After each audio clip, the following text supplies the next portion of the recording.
God, one more thing that I want to say. Um, if you are not armed, I would advise you to arm yourself. For those of you who are not armed, there's nothing wrong with bearing arms. As long as you get a firearm and you know how to, you take time to train, become proficient in using it. I'm a certified firearms instructor, and even before I became certified, I've always been an advocate of people learning how to exercise their, learning how to become proficient in using firearms and exercising their rights to carry. And I used to go to the shooting range, spend my own personal time going to the shooting range and just taking the time to share the knowledge that was also taught to me about handling guns and about shooting. Because what brought me to this, I saw last night um was it last night? I saw last night this owner of some dogs, he was killed by his own dogs. He was killed by his own dogs. And there have been several animal attacks last year. I remember I shared on here, some of you may remember, where there was a guy, he was camping, and there were other people. There was in this large camp area, and a bear just came up to this guy after he set up his tent and everything. A bear came up to him and attacked him, and nobody had a firearm.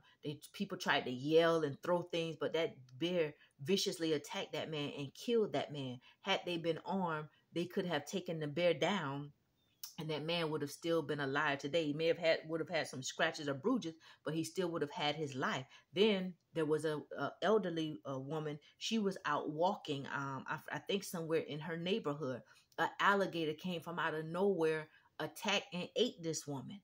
So there's so many attacks. And then on top of that, the other day, my colleague, he came and showed me. He lifted up his shirt. He was like, "Would you believe this?"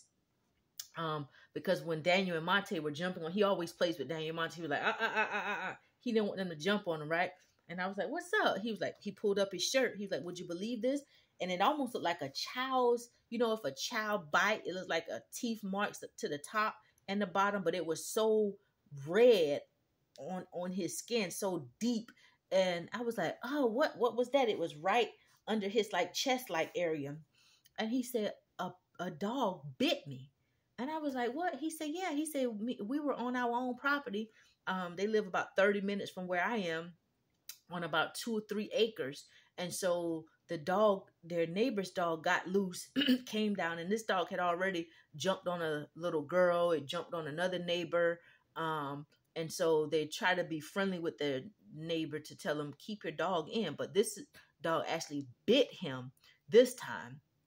And he said it's never bitten him before, but it would come in his yard sometimes. And he don't know what made it bite him. And this dog was a pit bull, he said, and it's lucky that he got away. I think he said he started punching the dog in his head because it knocked him down.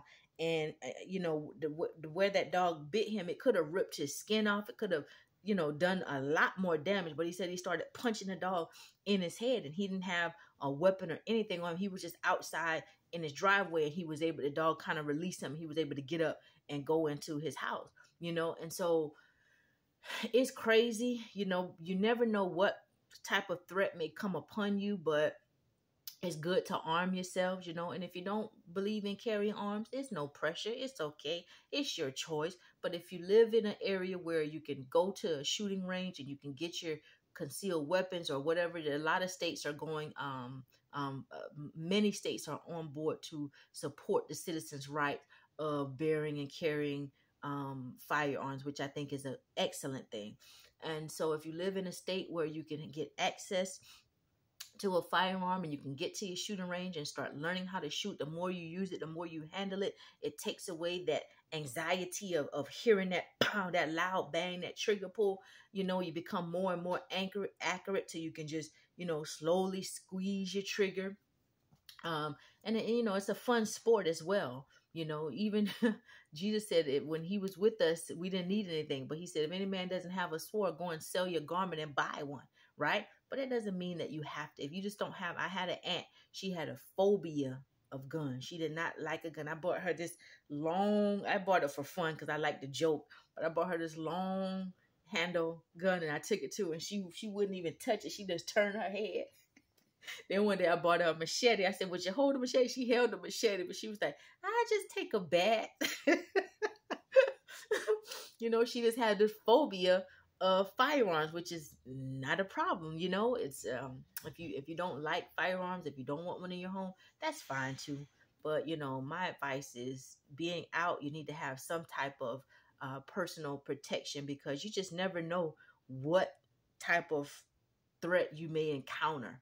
You know, the lady with the alligator, had she been armed, I don't know if she would have had a knife or pepper spray. I don't know if any of that would have worked on that alligator, but I know for sure if she had a firearm with her, that would have been able to stop that alligator right there, and she would have probably still been here in the land of the living, you know. So thank God my friend did not lose his life. But on that news, I saw, and you guys could probably Google it or YouTube, but I don't know if this was last night or night before last, but the owner of, he was breeding some dogs, and he went out to feed them, and his girlfriend found him the next morning where one of the dogs attacked him and just, you know, tore off all of his clothes and killed him, right? So there's some, you know, you just never know.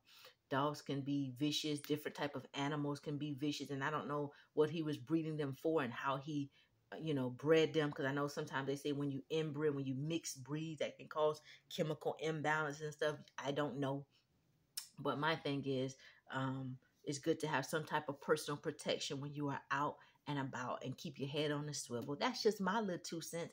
Y'all have a blessed day. If nobody told you that they love you, your little country bumpkin's telling you again, I love you. Have a blessed day. Keep your head on the swivel.